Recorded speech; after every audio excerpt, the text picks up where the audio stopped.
Ramiro Valencia Cosio fue ministro de Minas, presidente de EPM, conoce el tema como pocos. Doctor Ramiro Valencia, buenos días. Buenos días, Francisco, buenos días, Silverio, y a todos los oyentes de RCN. Bueno, ¿qué está pasando y está en peligro el abastecimiento de energía en Colombia? Bueno, a ver, Francisco, primero pues me cogieron aquí en el salón mirando el reloj de $5 millones, pero... Ya me voy a regalar uno. Yanelda, listo. ¿Cómo está, mi doctor? Bien, gracias. Vea, Francisco, a mí me parece que no podemos tapar el sol con las manos. Siempre cuando se inicia un proyecto hidroeléctrico o una exploración petrolera, etcétera, vienen una serie de mafias que son expertas en ubicarse, por ejemplo, en el caso de las hidroeléctricas, en las riberas de los ríos o en las zonas en donde se va a inundar, para obtener los beneficios que lógicamente ofrecen su desplazamiento y su relocalización. Pero, por ejemplo, en el caso del Porce, hemos tenido en la construcción de Porce 2, en la construcción de Porce 3, familias que de antaño estaban aposentadas ahí para, digamos, hacer su trabajo de minería. Pero cuando se va acercando el proyecto, cuando se anuncia, empiezan a llegar gentes de todas partes.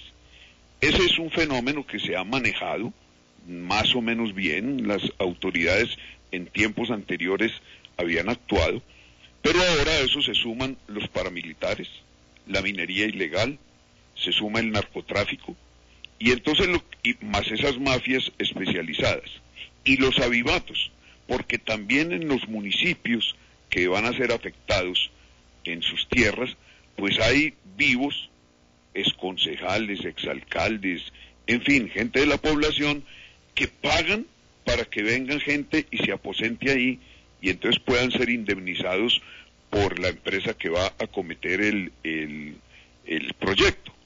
Entonces la gran verdad es que uno empieza a decirle al gobierno, que es el que tiene que controlar el orden público, porque eso no se le puede pedir al alcalde de Amalfi que resuelva la situación, y no actúa.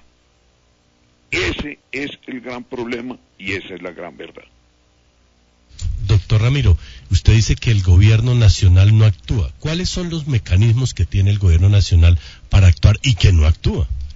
Bueno, cuando uno va a cometer un proyecto de esta naturaleza, como ustedes bien lo dijeron, se empieza a hacer un censo, se empieza a trabajar con las comunidades, se tiene un protocolo y una forma de evaluación y avalúos de las propiedades, y empiezan a negociarse esas indemnizaciones a las gentes que van a ser de alguna manera perjudicadas por el proyecto.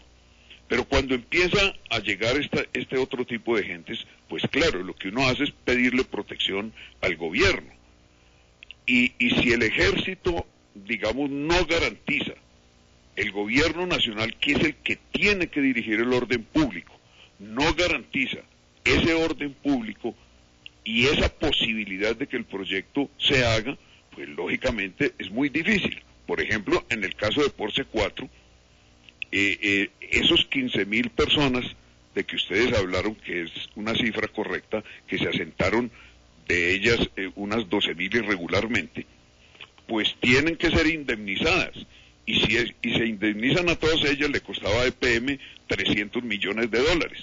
Por lo tanto, se hace absolutamente imposible el proyecto. ¿Está en riesgo el abastecimiento de energía en Colombia por esta falta de acción, por esta falta de previsión, por estos avivatos y por esta inacción, no solo del gobierno nacional, sino de la justicia también, porque ahí debería actuar la fiscalía, ahí deberían estar los otros entes de control? Así es. Mire, Francisco, en el gobierno anterior se tomó una medida muy importante para el sector de generación de energía, y fue cambiar el cargo por capacidad por el cargo por confiabilidad. ¿Qué quiere decir eso?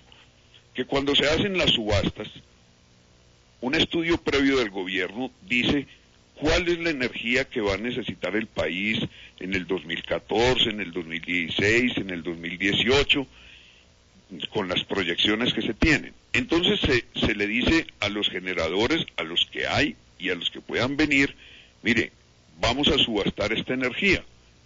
¿qué proyectos me ofrece usted? Y todos los colombianos empezamos a pagar un seguro para que esa energía se dé. Ese es el cargo por confiabilidad. Entonces los proyectos se inscriben, por ejemplo, por C4, por ejemplo, Hidroituango, por ejemplo, el Quimbo. Entonces uno ya tiene comprometido con el país y con el gobierno entrar a esas centrales para producir la energía. Si esas no se pueden hacer, lógicamente se va a retrasar la entrada y la proyección que había de demanda pues no se va a cumplir. En el caso, por ejemplo, de EPM, le dice, es que usted sabía de la situación de la zona. Sí, señor, pero yo sabía que había 3.000 familias, 3.000 personas. Pero si me aparecen 15.000, ¿a quién le corresponde protegerme? Además que no fue que se le aparecieron y no habían avisado.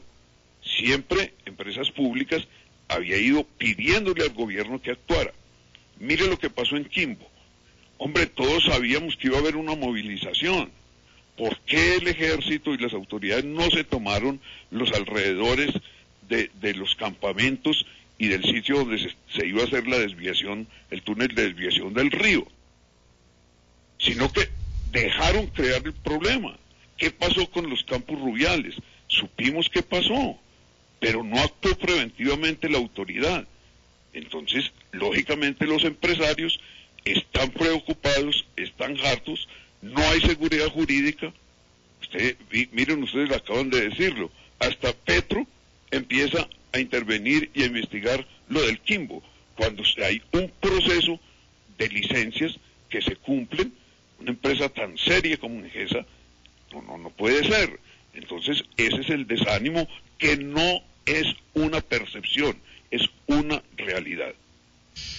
Muy grave lo que nos dice el exministro de Minas, Ramiro Valencia, el expresidente de EPM. Muy grave, hay desánimo, hay desazón, el gobierno no actúa, los avivatos ganan y el país va a perder la posibilidad de hacer unas obras de generación de energía absolutamente fundamentales. Cuando se dé un apagón, si se da, pues es por precisamente 5 o 10 años antes no haber actuado. Doctor Ramiro, muchas gracias. A ustedes muy buen día.